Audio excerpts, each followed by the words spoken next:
Daily என்ன குழம்பு வைக்கணும்னு யோசிச்சுட்டு இருக்கீங்களா? சட்டுன்னு முடிவு பண்ணி பட்டுன்னு இந்த குழம்பு செஞ்சிடலாம். இந்த உடச்சி ஊற்றின முட்டை குழம்பை பேச்சுலர்ஸ் எல்லாம் சேவ் பண்ணி வச்சுக்கோங்க. உங்களுக்கெல்லாம் ரொம்பவே யூஸ்ஃபுல்லாக இருக்கும். தோசை, சப்பாத்தி, பூரி, இட்லி, சாதத்துக்கு ரொம்ப ரொம்ப சூப்பராக இருக்கும். எப்படி செய்யலான்னு பார்க்கலாமா? அடுப்பை ஆன் பண்ணி பாத்திரம் எடுத்து வச்சுக்கோங்க. இதில் தேவையான அளவுக்கு எண்ணெய் ஊற்றிக்கோங்க. எண்ணெய் சூடானதும் இதில் கடுகு, கொஞ்சமாக ஜீரகம், ஒரு கொத்து கருவேப்பிலை சேர்த்துக்கோங்க. சேர்த்துட்டு நல்லா இதை மிக்ஸ் பண்ணி விட்டுக்கோங்க. கொஞ்சம் நல்லா இது சூடானா போதும். இது நல்லா சூடான உடனே இதில் 2 வெங்காயத்தை கட் பண்ணி எடுத்து வச்சுருக்கேன். இதை உள்ளே சேர்த்துக்கலாம். வெங்காயத்தை சேர்த்துட்டு நல்லா மிக்ஸ் பண்ணி விட்டுக்கோங்க. வெங்காயம் நல்லா பொன்னிறம் ஆகுறது வரைக்கும் நல்லா வதக்கிக்கோங்க. இப்போ இதில் 1 ஸ்பூன் இஞ்சி பூண்டு பேஸ்ட்டு சேர்த்துக்கோங்க. இஞ்சி பூண்டு பேஸ்ட்டோட பச்சை வாசனை போகிறது வரைக்கும் இதை நல்லா வதக்கி எடுத்துக்கணும். இஞ்சி பூண்டோட பச்சை வாசனை போன பிறகு இதில் 2 தக்காளியை குட்டி குட்டியாக கட் பண்ணி எடுத்து வச்சுக்கோங்க. தக்காளியை நல்லா வதக்கி விட்டுக்கோங்க. இப்போ இதில் உப்பு சேர்த்துக்கோங்க. தக்காளி வெங்காயம் எல்லாமே நல்லா மசிஞ்சிரும். உப்பு சேர்த்துட்டு நல்லா இதை வதக்கி விட்டுக்கோங்க. இப்போ இதில் மசாலா எல்லாம் சேர்த்துக்கலாம். 1/4 ஸ்பூன் மஞ்சள் தூள், 1/2 ஸ்பூன் கரம் மசாலா சேர்த்துக்கோங்க. 2லேருந்து 3 ஸ்பூன் முட்டை குழம்பு மசாலா சேர்த்துக்கோங்க.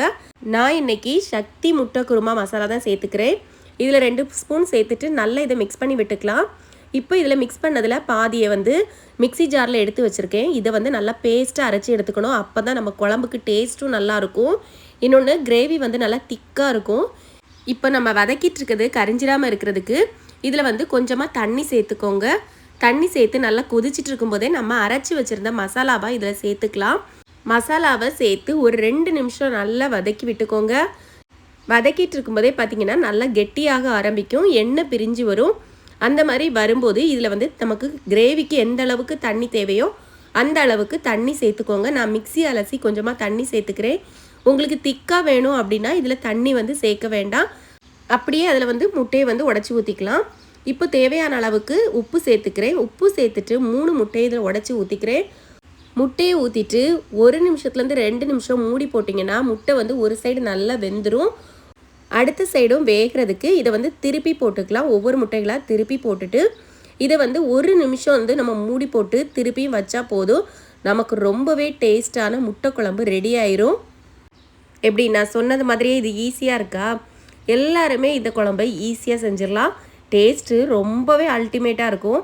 செஞ்சு பார்த்துட்டு கமெண்டில் எனக்கு சொல்லுங்கள் இந்த குழம்பு எப்படி இருக்குதுன்னு. இதே மாதிரி தொடர்ந்து வீடியோஸ் பார்க்கணும் அப்படின்னா என்னோடய சேனலை சப்ஸ்கிரைப் பண்ணி சப்போர்ட் பண்ணுங்கள்.